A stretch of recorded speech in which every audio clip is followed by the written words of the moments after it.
Olá, um excelente dia para você que acordou bem cedinho para acompanhar o Manhã no Ar. Hoje é terça-feira, 20 de junho de 2017 e você confere o que é destaque nesta edição. Mulher grávida é encontrada morta no prédio da Santa Casa de Misericórdia. O marido é o principal suspeito do crime. Toda noite eles brigavam, entendeu? Começaram a discutir por causa de droga, entendeu? Ele batia nela e pensava que o filho não era dele, entendeu? Taxista é assassinado após fazer uma corrida para 2 homens. Os suspeitos estão foragidos. Além da segurança, os taxistas têm outro motivo para se preocupar. Ontem eles se uniram aos mototaxistas num protesto contra a atuação de Uber em Manaus. Durante a manifestação houve confusão, a polícia militar precisou ser acionada. Alguns manifestantes atearam fogo em pneus e também em outros tipos de materiais que estavam pela rua. E os 8 candidatos confirmam o nome para disputar a eleição suplementar para governo do Amazonas. E no quadro Lição de Casa, a gente vai mostrar projetos que prometem fortalecer a convivência entre pais e filhos nessa época em que a tecnologia costuma deixar as relações mais frias. A era da tecnologia, não tem como, né? Não importa. Mas a gente tenta fazer alguns momentos de família que são importantes, como brincar, alimentação juntos, sem tecnologia. Isso e muito mais a partir de agora. Manhã no Ar, o seu dia começa aqui.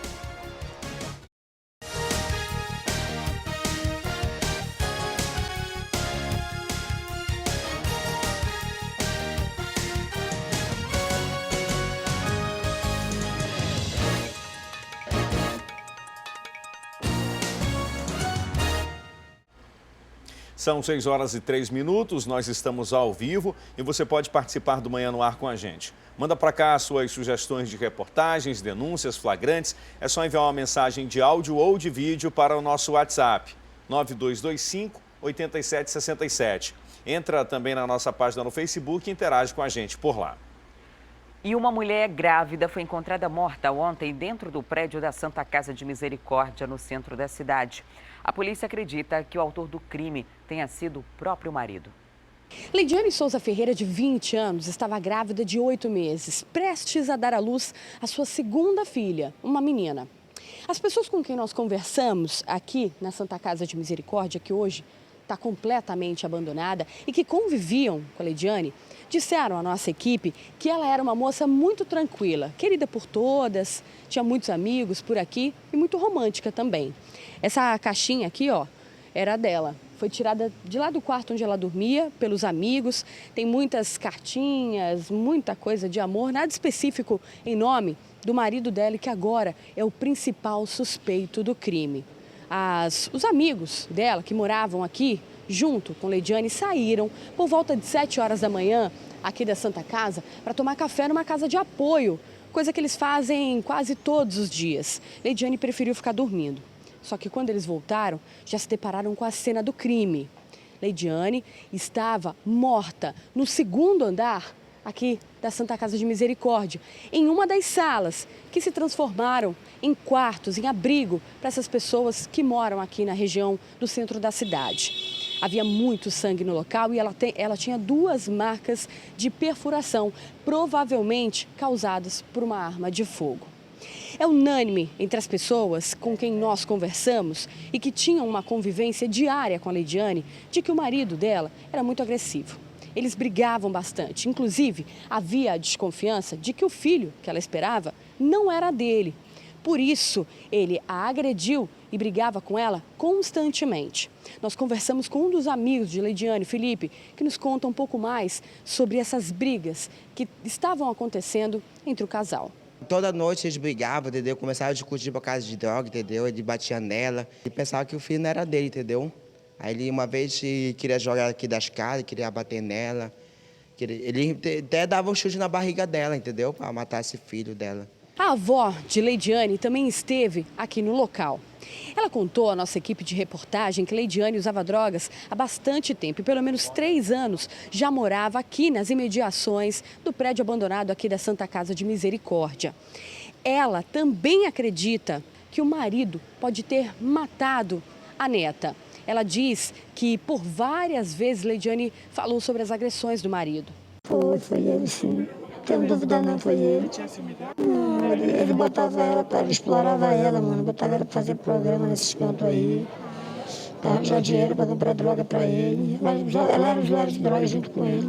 Na última semana, a nossa equipe de reportagem esteve aqui na Santa Casa de Misericórdia para relatar e denunciar mais uma vez a situação deste prédio, que é um patrimônio, mas que agora está completamente deteriorado, destruído. Leidiane chegou a conversar com a nossa equipe de reportagem quando nós estivemos aqui. Aliás, não só ela, o marido também conversou com a nossa equipe. Ele foi uma das pessoas que nos autorizou a entrar aqui na Santa Casa para denunciar todo o abandono e a situação que está acontecendo aqui. A polícia também acredita na hipótese do crime passional e agora vai investigar o caso da jovem que morreu grávida. Segundo informes, foi briga de marido e mulher, também a vítima era envolvida com usuários de droga e que infelizmente teve esse desfecho trágico.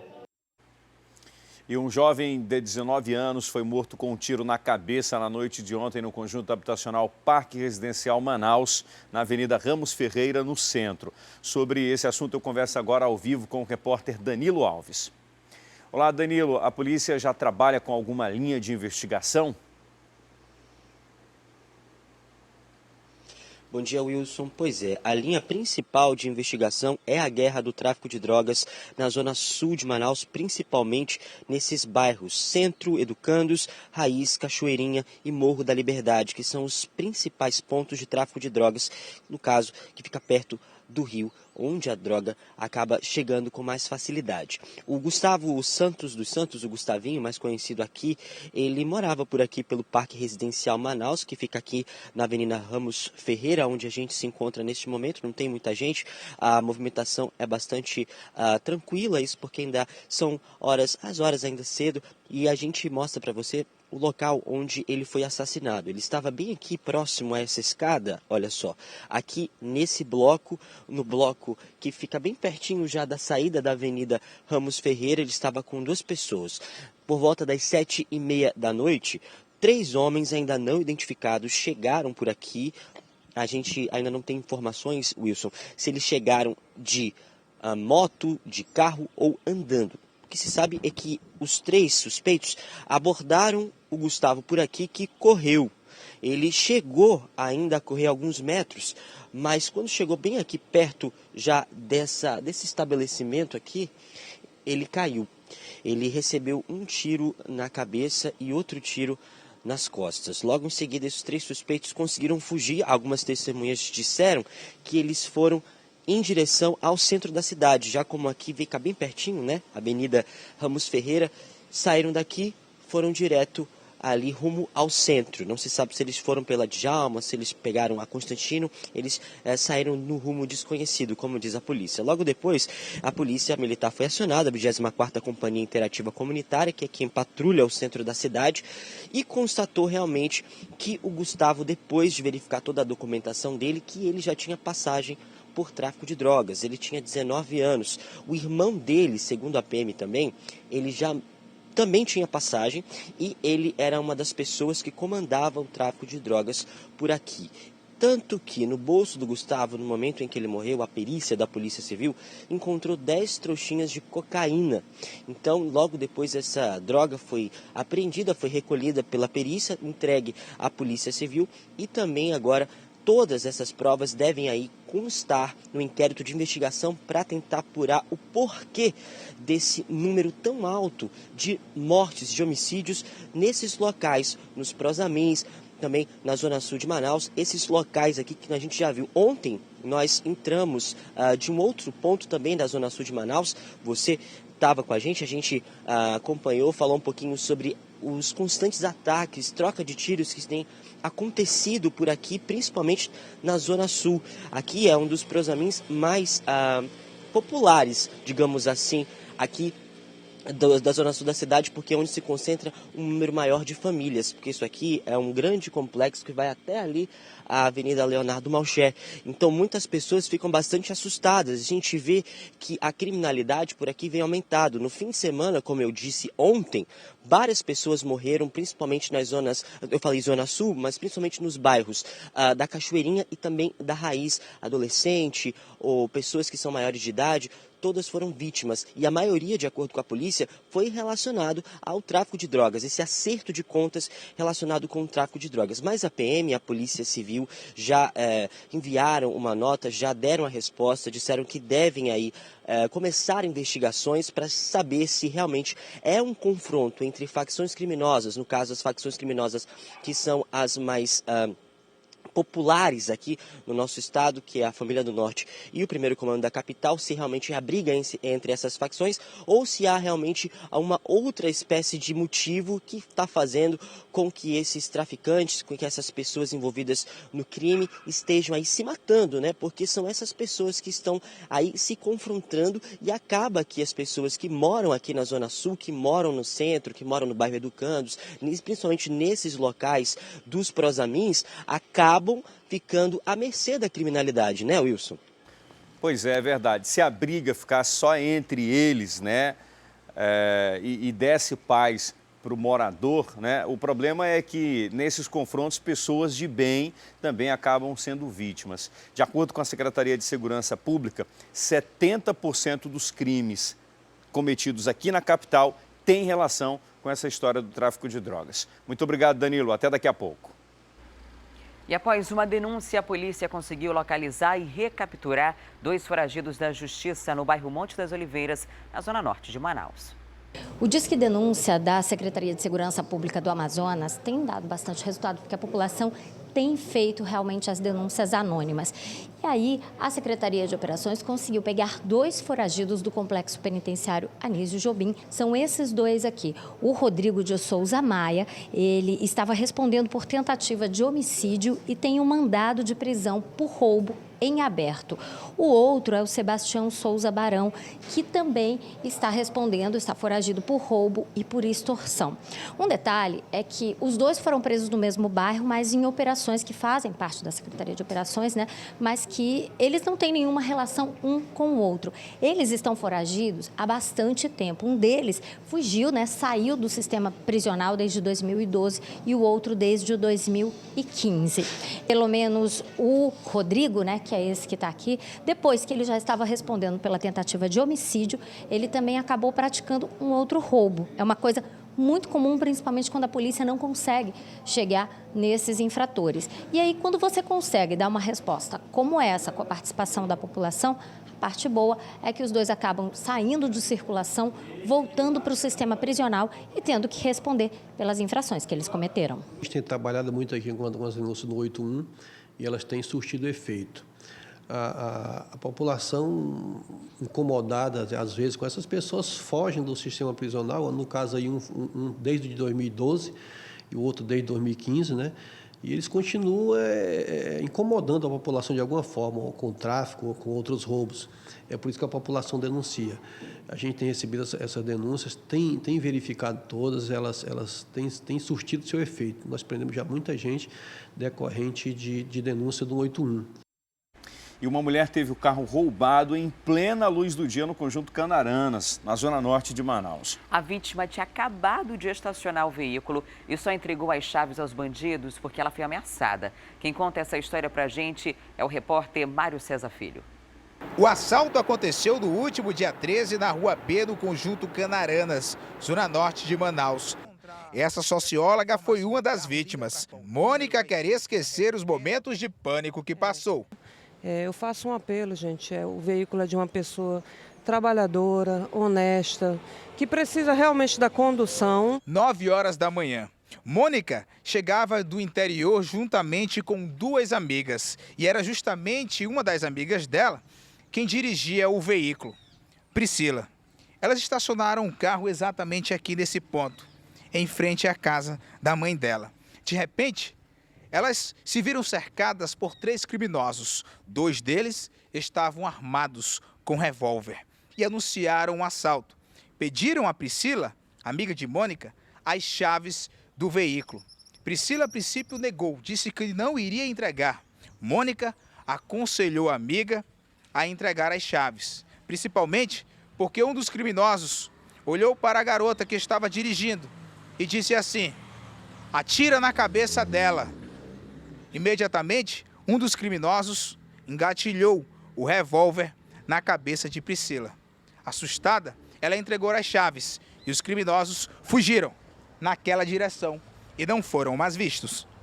O carro é esse Corsa Classic de placas JXN 4299. Ligar para o 95090909, falar com a Mônica. A gente também está oferecendo uma recompensa para quem souber de notícias e puder levar a gente exatamente aonde estiver o veículo, não importa a situação que ele esteja.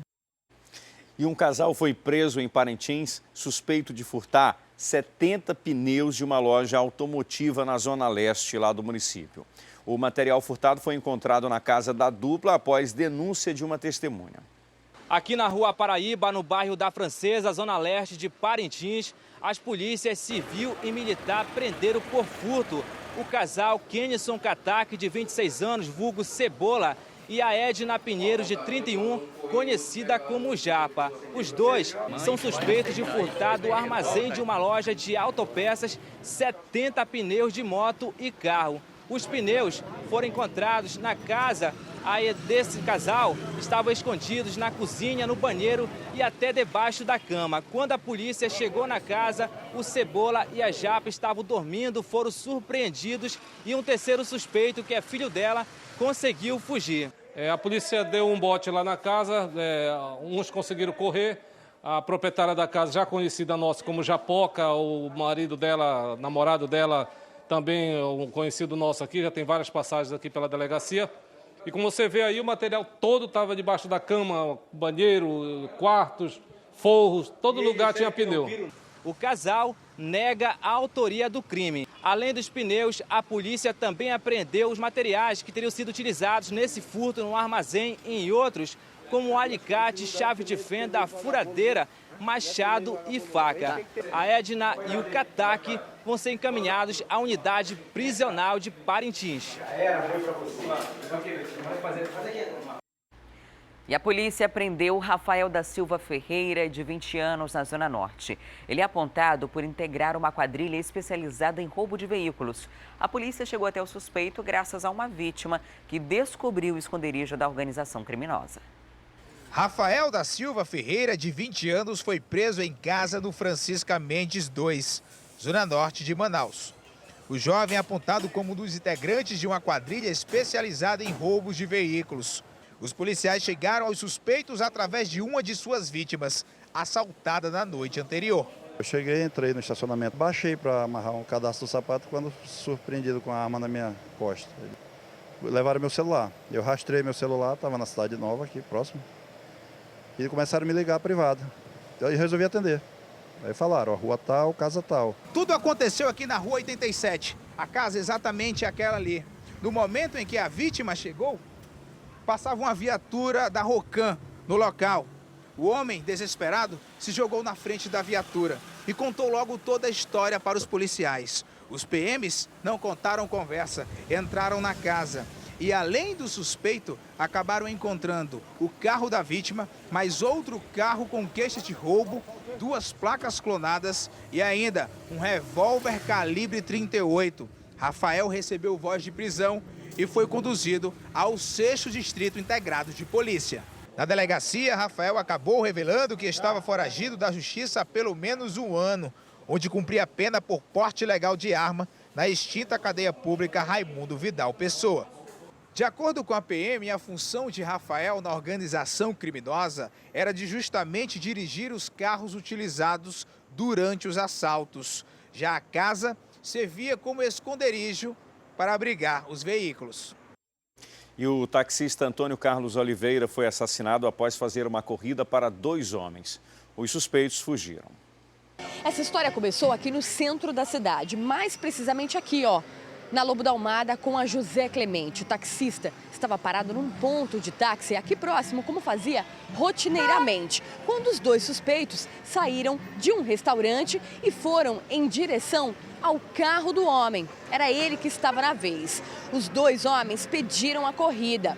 Os amigos, colegas do taxista, que estavam aqui também a trabalho, chegaram a desconfiar da atitude suspeita dos 2 homens e perguntaram se o taxista faria a mesma corrida. Ele acenou com a cabeça, disse que sim, mas os amigos não conseguiram identificar, saber qual o valor acertado pela corrida e nem o destino. Apenas ficaram sabendo da notícia da morte do amigo horas depois. De acordo com informações da delegacia especializada em homicídios e sequestros, ele foi morto com um tiro nas costas, provavelmente dado pela pessoa que estava no banco de trás. Ele foi, depois de morto, deixado na rua Graça Thiago, no bairro Santo Antônio. Os dois suspeitos fugiram no carro, que foi abandonado horas depois. Taxistas e mototaxistas fizeram uma manifestação em frente à Prefeitura de Manaus contra a atuação do aplicativo Uber. As categorias pedem que a Prefeitura fiscalize o serviço.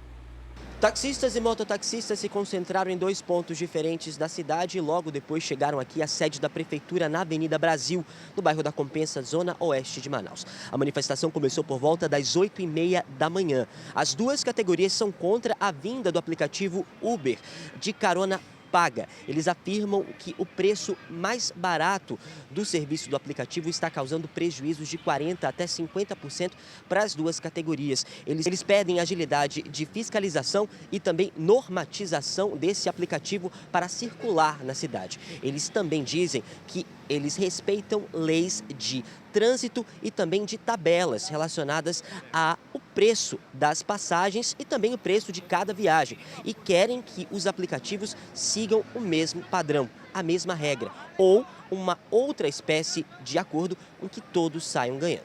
Nosso clamor aqui, o nosso protesto é que o prefeito tome posição na questão daquilo que é legal.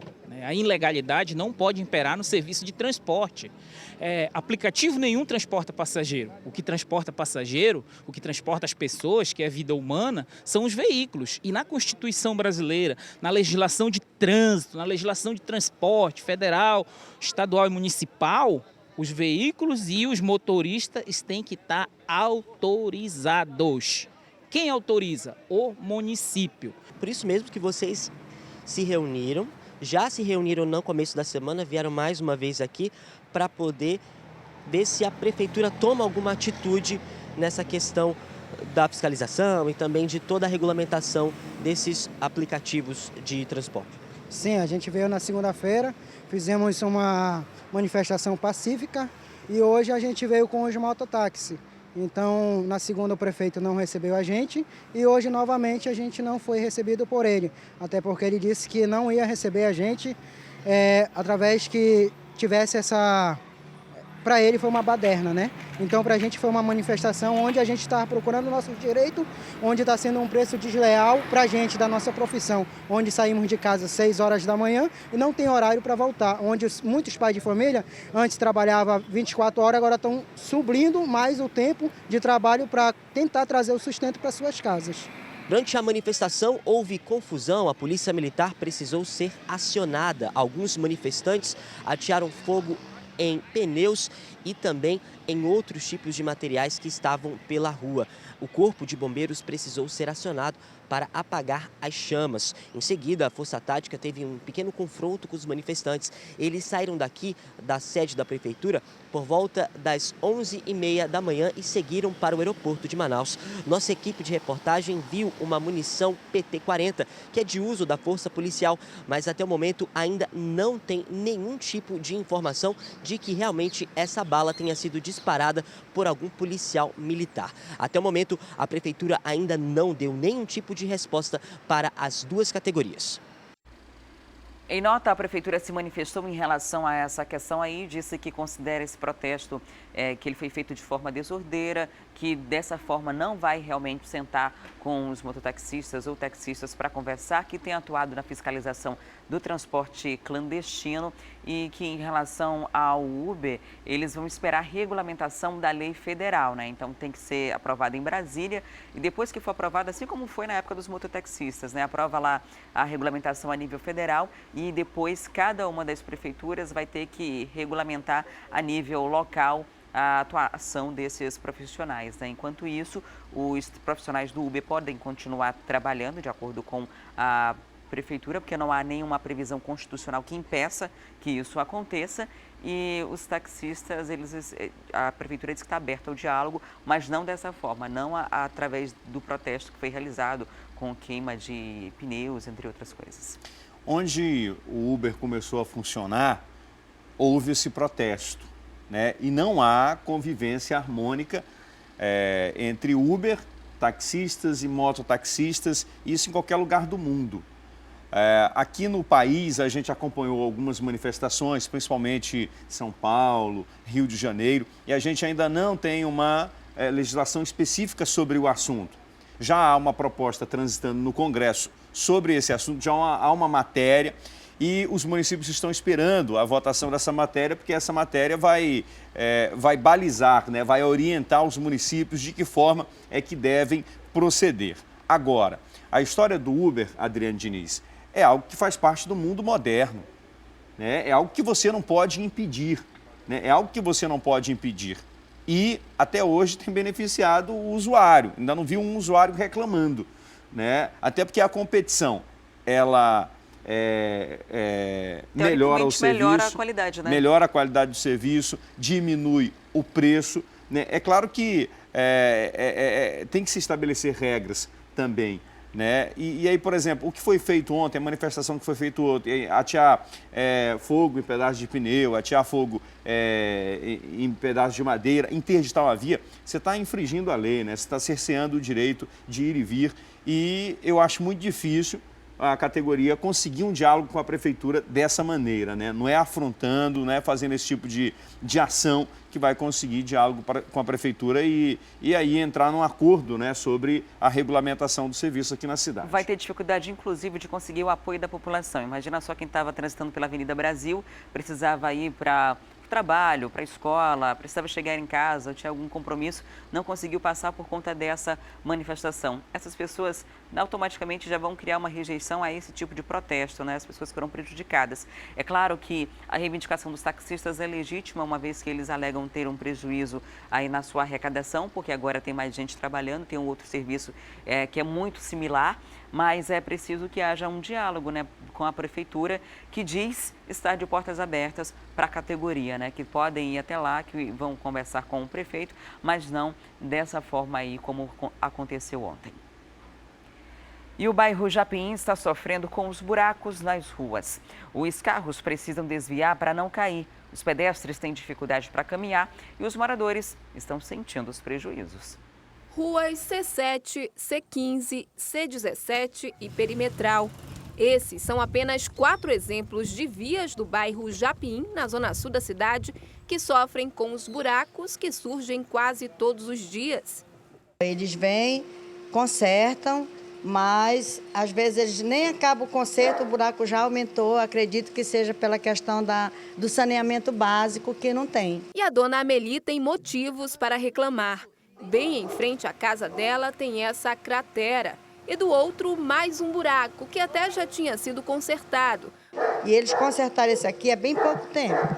E aí abre de novo. Abre de novo. Dona Cacilda já mora aqui há 38 anos. Ela diz que, vez ou outra, existiam problemas de infraestrutura na rua, mas nunca como agora. Eles não fazem uma coisa que preste. Joga aquele negocinho ali por cima, quando os carros começam a passar, abre de novo. O carro é todo tempo balançando dentro dos buracos. Com as vias nessa situação, os prejuízos só aparecem. Que o diga o seu Carlos. Meu carro eu tenho 6 meses que troquei amortecedor e batente, e agora tive que trocar novamente por causa dos buracos, né? Então causa um prejuízo imenso a carro, a pedestre também. Tem lugar pior que esse. Enquanto isso, os moradores ainda aguardam uma solução definitiva. A Secretaria Municipal de Infraestrutura informou que já está com obras no bairro e logo os problemas mostrados aí na reportagem vão ser solucionados. Olha que dado impressionante. A cada dia, pelo menos 10 assaltos a ônibus são registrados em Manaus. E quem trabalha no sistema de transporte coletivo denuncia a insegurança dentro dos coletivos e as retaliações que sofrem quando são assaltados. Pânico para aqueles que ficam do outro lado das catracas, os cobradores de ônibus. A gente trabalha já com medo, sai para trabalhar, não sabe se vai voltar vivo, se vai levar uma facada ou um tiro no local de trabalho, entendeu? Que a impunidade está muito grande. Vários boletins de ocorrência registrados e muita história para contar. Uma moça deu com a mão, 2 indivíduos entraram, e pediram a renda e meu celular. O primeiro pegou meu celular e o segundo queria porque queria o celular e botou a faca no meu pescoço. Se eu não desse o celular, ele ia me furar. E eu já tinha entregado o celular para o outro comparsa dele. E quando foi o comparsa dele, falou, não, tá aqui o celular, e ele se afastou. Essas imagens demonstram o que cobradores e motoristas estão sujeitos todos os dias em Manaus. Eles podem ser chamados de guerreiros. Trabalham mais de 8 horas por dia para garantirem o sustento da família. Mas com essa onda de assaltos, saem de casa sem a certeza da volta. Pelo menos essa é a sensação vivida por estes profissionais. Sensação de insegurança reforçada pelos números. Somente no mês passado foram registrados 341 assaltos dos mais de 1.400 que já foram contabilizados nos primeiros meses de 2017, o que dá uma média de 10 por dia. Esses cobradores não querem se identificar. Eles acreditam que podem ser demitidos como forma de retaliação. Segundo eles, a empresa em que trabalham não apoia os funcionários que são vítimas de assaltos. Se a gente não levar o boletim de ocorrência, perdemos o dia. Quando o nosso passe é levado, nós temos que pagar o passe, sem contar o prejuízo pessoal que nós temos. Quando o celular é roubado ou outro bem pessoal, a empresa não paga. E se você chegar a entrar na justiça que o PROCON ampara, você é punido ou demitido por justa causa porque você está requerendo um direito seu. E uma outra situação que tem incomodado os passageiros do transporte coletivo são as paradas de ônibus sem abrigo. Sem essa proteção, os passageiros enfrentam sol e chuva na espera pelo coletivo. Veja os detalhes na reportagem de Márcio Paes Barreto. Sol forte ou chuva constante. Não tem como o usuário do transporte coletivo escapar. São paradas sem abrigo, sem iluminação e muitas vezes até improvisadas na beira das avenidas principais. De acordo com a Prefeitura de Manaus, a capital amazonense possui mais de 4.200 paradas de ônibus. Destas, apenas 580 seriam reformadas ou reconstruídas até o fim deste ano. No início de 2017, a Prefeitura informou ter reformado 440 paradas. Mas os usuários afirmam não notar as melhorias na maioria dos bairros, nem os benefícios previstos nessas obras há mais de 2 anos. Aqui não tem um abrigo, não tem uma cobertura, não tem sequer uma placa de identificação. A gente vai tentar atravessar para conversar com os usuários do transporte coletivo para saber como é que é o dia a dia deles aqui, nesse ponto aqui da Alameda Cosme Ferreira. O trânsito é muito intenso, é muito complicado, mas mesmo assim a gente vai tentar atravessar. Vamos lá, Iraildo. Isso aqui é complicado para vocês, né? É complicado, porque aqui é uma parada de ônibus e é muito sol e chuva. A gente pega sol e chuva e fora, se não fosse essa árvore aqui, a gente estaria no sol. Mais de 20 anos que tem essa parada aqui. Que eu me lembro, nunca teve um abrigo aqui, não. Não tem nenhuma placa aqui, a gente está vendo que não tem uma placa aqui de identificação. Antigamente tinha uma placa aqui, Tiraram, parece que colocaram o muro, não sei. Sei que ficou assim, sem parada e sem placa de ônibus. O que nós ouvimos é a queixa dos alunos, né? Uma faculdade do lado da parada de ônibus. Esses meninos ficam na chuva, no sol, a mercê de tudo. O que a comunidade quer é que faça um abrigo, né? Não qualquer abrigo com essas telhas caindo na cabeça dos alunos, mas que faça um abrigo com segurança para proteger esses meninos, pelo menos da chuva e agora do sol. Em outro ponto da cidade, a situação é bem pior, porque até existe o abrigo como esse aqui, mas a situação, olha só, são telhas quebradas, uma estrutura toda enferrujada e sem iluminação. Na verdade, quando chove, tanto faz a gente ficar aqui, como na rua a gente vai pegar água do mesmo jeito, entendeu? Aqui é esquecido. Se já é parar a tua volta, aqui é só lixo, o ônibus passa direto muitas vezes, entendeu? Segundo a Superintendência de Transportes Urbanos, um levantamento está sendo realizado para identificar quais são as necessidades e, a partir daí, definir o cronograma de datas para a manutenção desses abrigos e instalação de novos pontos pela cidade. Promessas que a maioria da população não acredita mais. A insatisfação só aumenta com o preço pago por esse sistema que ainda está longe de satisfazer a população. Não é justo eu pagar R$ 3,80 para estar me molhando. Se fosse para estar me molhando, estava andando na chuva a pé. Apesar da insistência da nossa produção por uma entrevista com o responsável para explicar o andamento dessas obras e o número real de paradas que ainda faltam ser entregues à população, nós não recebemos retorno da SMTU quanto à entrevista. Recebemos apenas uma nota pouco explicativa. E um protesto contra maus tratos de animais mobilizou alunos da Universidade Federal do Amazonas na manhã de ontem. A manifestação foi motivada após a morte de uma cadela que foi agredida dentro do campus da universidade. O repórter Márcio Paes Barreto acompanhou essa mobilização.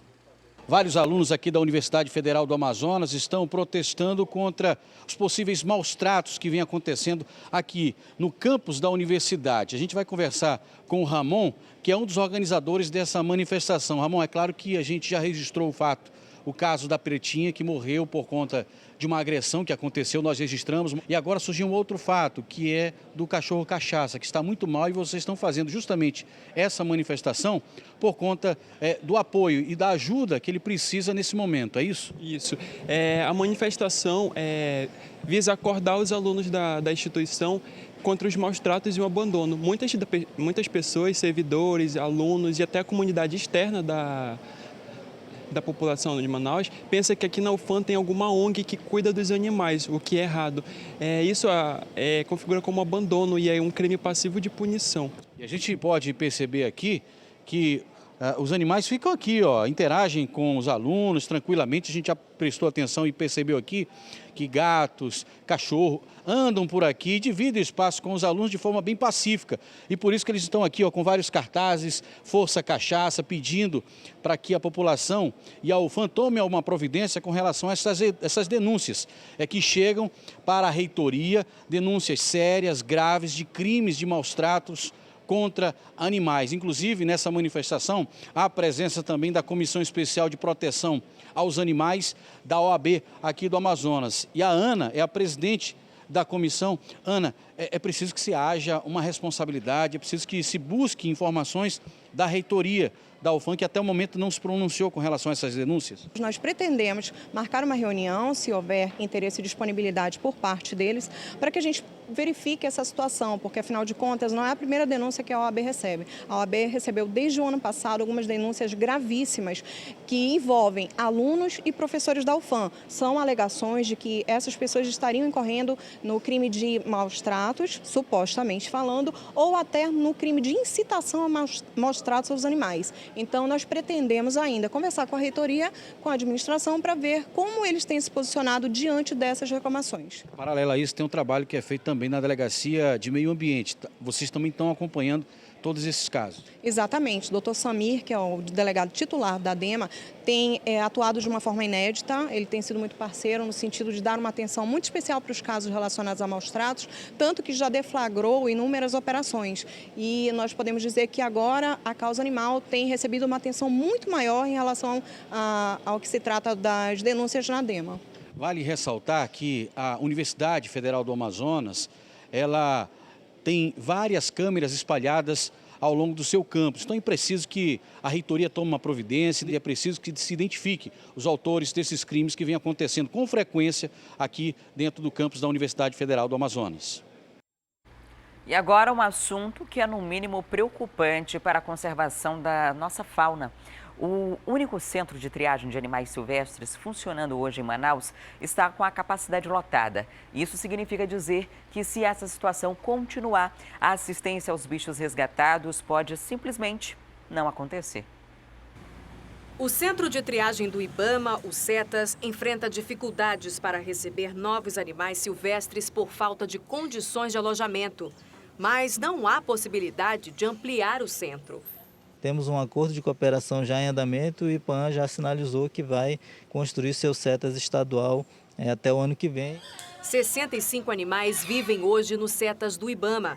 Eles foram recebidos aqui em função de fiscalizações, resgate e de entregas voluntárias da população. São bichos silvestres como essa arara, vítima de maus tratos. Depois das penas crescerem, que já por si só já é lento, o animal também está com a musculatura dele toda atrofiada, ele não tem capacidade de voo. Então ainda vai passar mais alguns meses até readquirir a capacidade de voo, para só então esse animal voltar para a natureza. Os macacos pregos são os animais em maior número por aqui. Somente neste ano o IBAMA recebeu 13. Como são difíceis de serem reinseridos na natureza, eles acabam ocupando jaulas, que seriam para outros bichos. E por falta de espaço, o IBAMA foi obrigado a recusar uma onça resgatada. O SIGS tem espaço disponível lá e a gente, provisoriamente, pediu que o SIGS ficasse com esse animal, até para receber os primeiros socorros. O Centro de Triagem de Animais Silvestres de Manaus foi desativado no fim do ano passado. Em nota, a Secretaria Municipal de Meio Ambiente diz que estão sendo analisadas formas para financiar as obras do local e assim poder reativar o espaço. Mas ainda não há um prazo definido para que isso aconteça. E a comercialização da piracatinga está proibida desde 2015 aqui no estado. Mas pesquisadores do INPA descobriram que a espécie vem sendo vendida nas feiras de Manaus com o nome de douradinha. Essa irregularidade chama atenção para outro problema, a caça aos botos, já que essa espécie é usada como isca para a captura do peixe. Uma pesquisa comandada pela bióloga Vera Silva comprovou: a chamada douradinha não existe.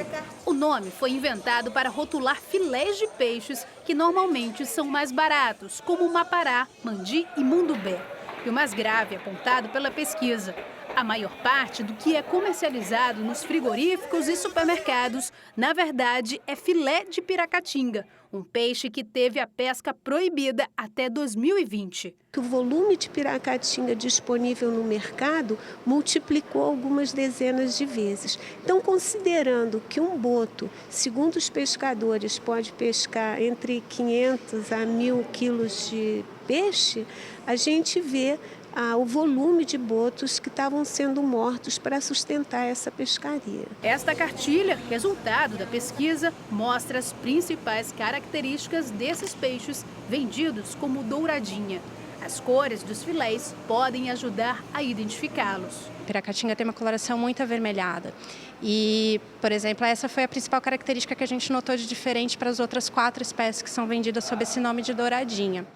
Só no ano passado, o IPAAM apreendeu quase 2 toneladas de piracatinga no interior do estado. A Federação dos Pescadores do Amazonas nega que essa prática continue ocorrendo na região e diz ainda que a proibição trouxe prejuízos para o setor.